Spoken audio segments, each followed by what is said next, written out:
Oi, gente! Oi! Então, depois da nossa primeira rodada de artigos, nós vamos apresentar para você algo diferente essa semana. Nós, o Desconto Artigo, estivemos na CBO 2016, que é o Congresso Brasileiro de Oceanografia, e essa semana vamos trazer para vocês algumas das coisas que a gente viu por lá. Então, para começar, nós vamos abordar o desastre de Mariana, que ocorreu há mais de um ano em Minas Gerais, e passar para vocês uma visão oceanográfica. Com permissão de professores e pesquisadores, nós vamos trazer os principais resultados encontrados.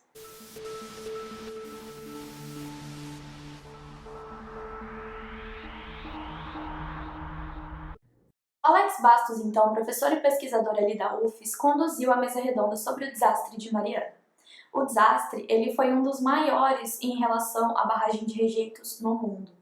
E no dia 5 de novembro do ano passado, já mais ou menos há um ano atrás, a barragem de Fundão, lá em Minas Gerais, se rompeu e transportou um volume de mais de 50 milhões de metros cúbicos de rejeitos de mineração pelo Rio Doce até chegar ali no Oceano Atlântico. Após o desastre, então, foram realizadas algumas campanhas oceanográficas. Então, nessas campanhas participaram professores e pesquisadores, tanto do ICMBio quanto da Universidade Federal do Espírito Santo e colaboradores. E nessa mesa redonda, então, quem trouxe os resultados para a gente foram o Alex Bastos, conduzindo a mesa redonda, o Renato Ghisolfi, trazendo a parte física, a Valéria Quaresma, trazendo a parte sedimentológica, o Fabiano Sá, trazendo a parte de oceanografia química e o Juliano Bicari, trazendo toda a parte biológica. Então, o professor e pesquisador Renato Ghisolfi, da UFES, ele trouxe a parte física dos resultados. Então, ele mostrou pra gente a influência de mesoscala na dispersão da pluma naquela área. O que ele trouxe foi que um dos parâmetros com maior anomalia naquela região foi a temperatura. E essa temperatura ela gerou uma estratificação térmica naquela coluna d'água e propiciou alguns processos como a ressurgência, que por sua vez vão influenciar outros processos biológicos e provavelmente até geológicos, como ressaltou a professora Valéria. Assim, a professora Valéria, então, trouxe seus resultados sedimentológicos e comparou eles com aquela enchente extrema que ocorreu ali na região em dezembro de 2013.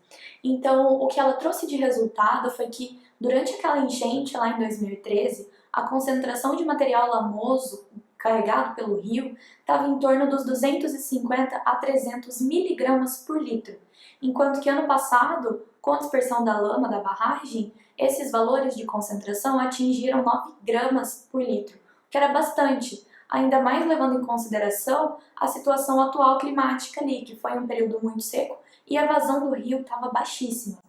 Uma outra coisa observada por ela também foi o comportamento dessas partículas muito finas da lama. Então, como a gente poderia imaginar, essas partículas, por serem muito finas e muito leves, elas estariam em suspensão na água por um tempo determinado, sendo que, na verdade, o que estava acontecendo é que essas partículas estavam se depositando no fundo, provavelmente por algum processo convectivo que estava superando o próprio processo de decantação dessas partículas. E é aí que entra o que o Renato discutiu sobre a estratificação térmica.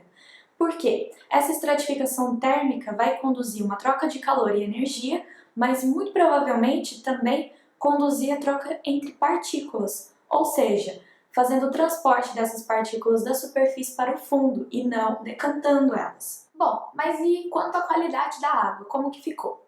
O Fabiano trouxe pra gente não só resultados sobre a concentração de metais dissolvidos, mas também ele criticou bastante o fato de que falta muito estudo sobre o tema ali naquela região. Então, de acordo com a legislação do CONAMA 357, as concentrações para alumínio dissolvido e para ferro dissolvido devem estar dentro dos valores de 100 mg por litro e 300 mg por litro, respectivamente.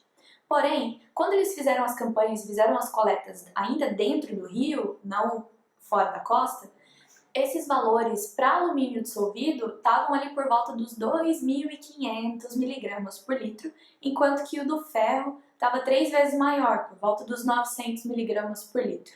Agora, já relacionado com a chegada da lama, não desse material mais denso, primeiro só da lama mesmo, dentro do rio houve um aumento de até 70 vezes na concentração de ferro e já no dia 22, quando teve a chegada desse material mais denso, Esse aumento foi de até 117 vezes maior para o ferro. Já na região marinha, o cobre foi o único metal que apresentou suas concentrações até 3 vezes acima daquilo que a legislação CONAMA permite. O que mostra que provavelmente muitos daqueles metais que foram observados no rio, eles se precipitaram ali mesmo. Então, como que os organismos responderam a tudo isso? O Juliano trouxe um pouco das respostas a respeito do fitoplâncton e do zooplâncton.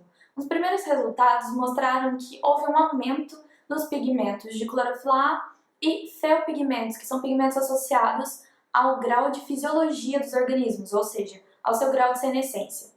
Isso foi observado em dezembro, que provavelmente está associado a esse alto aporte de ferro ali para a região, que foi o que o Fabiano mostrou para a gente. Outra coisa observada foi que essas florações não se sustentaram por muito tempo, e isso deve-se principalmente ao fato de que essa grande concentração de partículas na coluna d'água bloqueou a passagem de luz, o que não favoreceu nada na produção fitoplanctônica ali da região. Já para o zooplâncton, houve um aumento absurdo na abundância de indivíduos logo após a chegada da lama, porém a abundância em espécie ela foi muito baixa, com cerca de 5 táxons apenas ali no sul da desembocadura, que já não foram encontrados em janeiro. Já em janeiro, a diversidade de espécies ela se aumentou e a abundância dos indivíduos foi a maior já observada na bacia do Espírito Santo, com cerca de 200 mil indivíduos por metro cúbico. Bom, então o Alex Bastos ele fechou a sessão falando um pouco do quanto foi aprendido a respeito de gestão e articulação frente a esse tipo de evento que pode ocorrer no nosso país. E também a nossa própria falta de preparação para poder tomar providências logo de cara, assim que alguma coisa dessa acontece. Tanto que muitas atitudes que foram tomadas pela própria população. Então tá aí, o desastre aconteceu há 1 ano, a gente não vai esquecer sobre isso fácil. E muito foi aprendido, mas tem muita coisa ainda que deve ser feito e pra gente aprender sobre tudo isso que aconteceu. Então é isso, pessoal. Esse é um pouco que a gente pôde trazer para você sobre essa mesa redonda bem interessante que teve lá na CBO. Se vocês gostaram do vídeo, dá um like, se inscreva no canal, por favor. E deem sugestões, comentem sobre o que vocês acham relevante do assunto ou sobre outros temas que vocês queiram que a gente aborde. Até mais. Tchau, tchau.